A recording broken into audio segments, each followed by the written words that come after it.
അദ്ദേഹത്തിനെതിരായും അദ്ദേഹത്തിൻ്റെ തെരഞ്ഞെടുപ്പ് വോട്ടർ പട്ടികയിൽ കൃത്രിമമുണ്ടായി എന്നുള്ള ആരോപണം തെറ്റാണെങ്കിൽ അത് തെറ്റാണെന്ന് പറയാനുള്ള അവകാശം അദ്ദേഹത്തിനുണ്ടല്ലോ.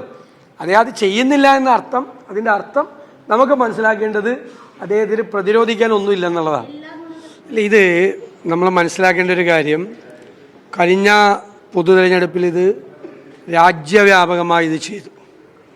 കർണാടകയിലെയും മഹാരാഷ്ട്രയിലെയും യു പിയിലെയും അടക്കമുള്ള നിരവധി സംസ്ഥാനങ്ങളിലെ തെരഞ്ഞെടുപ്പുകളിൽ BJP ഇത് ഉപയോഗിച്ചു. തെരഞ്ഞെടുപ്പ് വോട്ടർ പട്ടികയിലെ കൃത്രിമം നടത്തി.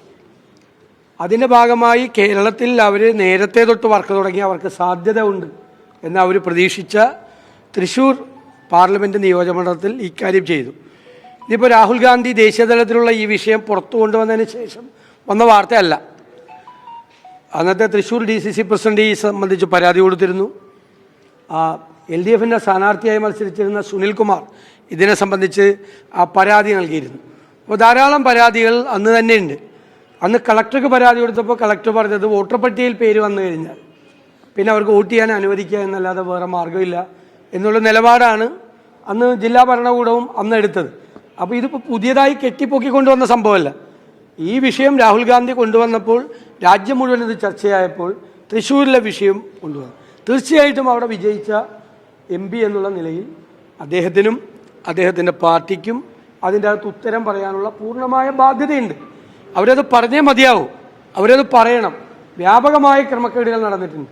ഇന്നലെ ഒരു സ്ത്രീ തന്നെ മാധ്യമപ്രവർത്തകരോട് പറഞ്ഞു, അവരുടെ വീടിൻ്റെ അഡ്രസ്സിൽ വേറെ വോട്ട് ചേർത്തേക്കാണ്, അവരറിഞ്ഞിട്ട് പോലുമില്ല. അഡ്രസ്സിൽ ചേർത്തിരിക്കുക. അന്ന് കോൺഗ്രസിൻ്റെ ഏജൻറ്റുമാർ മറ്റേ ബൂത്ത് തല പ്രവർത്തകർ ചെന്നപ്പോഴാണ് ഈ 9 വോട്ട് ആ വീട്ടിലില്ല എന്ന് മനസ്സിലാക്കിയത്. അപ്പോഴാണ് പരാതി കൊടുത്തത്. അപ്പോഴാണ് കളക്ടർ പറഞ്ഞത് വോട്ടർ പട്ടികയിൽ പേര് വന്നു, എന്ത് ചെയ്യാമെന്ന് ചോദിച്ചു. അപ്പോൾ ഇതൊക്കെ യാഥാർത്ഥ്യമാണ്, അവിടെ നടന്നിട്ടുണ്ട്. വ്യാപകമായി ഓർഗനൈസ്ഡ് ആയിട്ടുള്ളൊരു ക്രൈമാണ് അത് നടന്നിരിക്കുന്നത്. സംഘടിതമായി വ്യാപകമായി അത് ചെയ്തിട്ടുണ്ട്. അപ്പോൾ അതിൻ്റെ അകത്തൊരു പൂർണ്ണമായ പരിശോധന നടപ്പാകണം.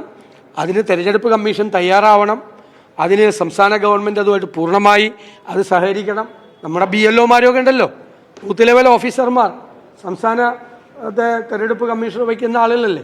അപ്പോൾ എല്ലാ സഹായവും ഉദ്യോഗസ്ഥന്മാർ തന്നെയാണ് പലതരത്തിൽ. അപ്പോൾ ജില്ലാ കളക്ടർക്ക് ഉത്തരവാദിത്വമുണ്ട്. എല്ലാവരും ചേർന്നൊരു വലിയൊരു അന്വേഷണം തൃശ്ശൂരിലെ കാര്യത്തിൽ നടത്തണം. യാഥാർത്ഥ്യം എന്താണെന്ന് അറിയാനുള്ള ഒരു ഇതുണ്ട്. ഒരുപാട് സംഭവങ്ങൾ ഉണ്ടായിട്ടുണ്ട്.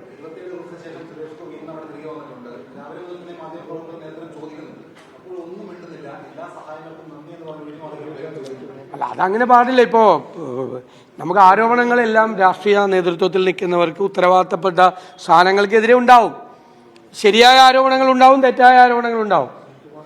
ശരിയല്ല എന്ന് അദ്ദേഹത്തിന് ബോധ്യമുണ്ടെങ്കിൽ അദ്ദേഹത്തിനെതിരായും അദ്ദേഹത്തിൻ്റെ തെരഞ്ഞെടുപ്പ് വോട്ടർ പട്ടികയിൽ കൃത്രിമമുണ്ടായി എന്നുള്ള ആരോപണം തെറ്റാണെങ്കിൽ അത് തെറ്റാണെന്ന് പറയാനുള്ള അവകാശം അദ്ദേഹത്തിനുണ്ടല്ലോ. അദ്ദേഹം അത് ചെയ്യുന്നില്ല എന്ന അർത്ഥം, അതിൻ്റെ അർത്ഥം നമുക്ക് മനസ്സിലാക്കേണ്ടത് അദ്ദേഹത്തിന് പ്രതിരോധിക്കാൻ ഒന്നുമില്ലെന്നുള്ളതാണ്. ഉറപ്പായിട്ട് പറയണമല്ലോ, ഉറപ്പായിട്ട് മറുപടി പറയണം. BJP പ്രതിക്കൂട്ടിൽ നിൽക്കുകയാണ് രാജ്യത്ത് ഉടനീളം. സംസ്ഥാനത്ത് തൃശ്ശൂരിലെ കേസിൽ അവർ പ്രതിക്കൂട്ടിൽ നിൽക്കുകയാണ്. അപ്പോൾ അവർ തെറ്റ് ചെയ്തിട്ടില്ലെങ്കിൽ അവർ പറയട്ടെ, ഞങ്ങളൊന്നും മിണ്ടില്ല, നിങ്ങൾ ഞങ്ങളോട് ചോദിക്കാൻ നിൽക്കണ്ട എന്ന് പറയുന്നത് ഉത്തരവാദിത്തപ്പെട്ട സ്ഥാനങ്ങളിൽ ഇരിക്കുന്നവർക്ക് യോജിച്ചാൽ. ഇപ്പം നാളെ ഞാനാണെങ്കിൽ എനിക്കെതിരെ നിങ്ങളൊരു തെറ്റായ കാര്യം പറഞ്ഞാൽ എനിക്കത് എൻ്റെ അവകാശമല്ലേ. ഞാൻ നിങ്ങളുടെ മുമ്പിൽ വന്ന് അത് കൃത്യമായിട്ട് അതിനെ പറഞ്ഞു കൊടുക്കുകയാണ്.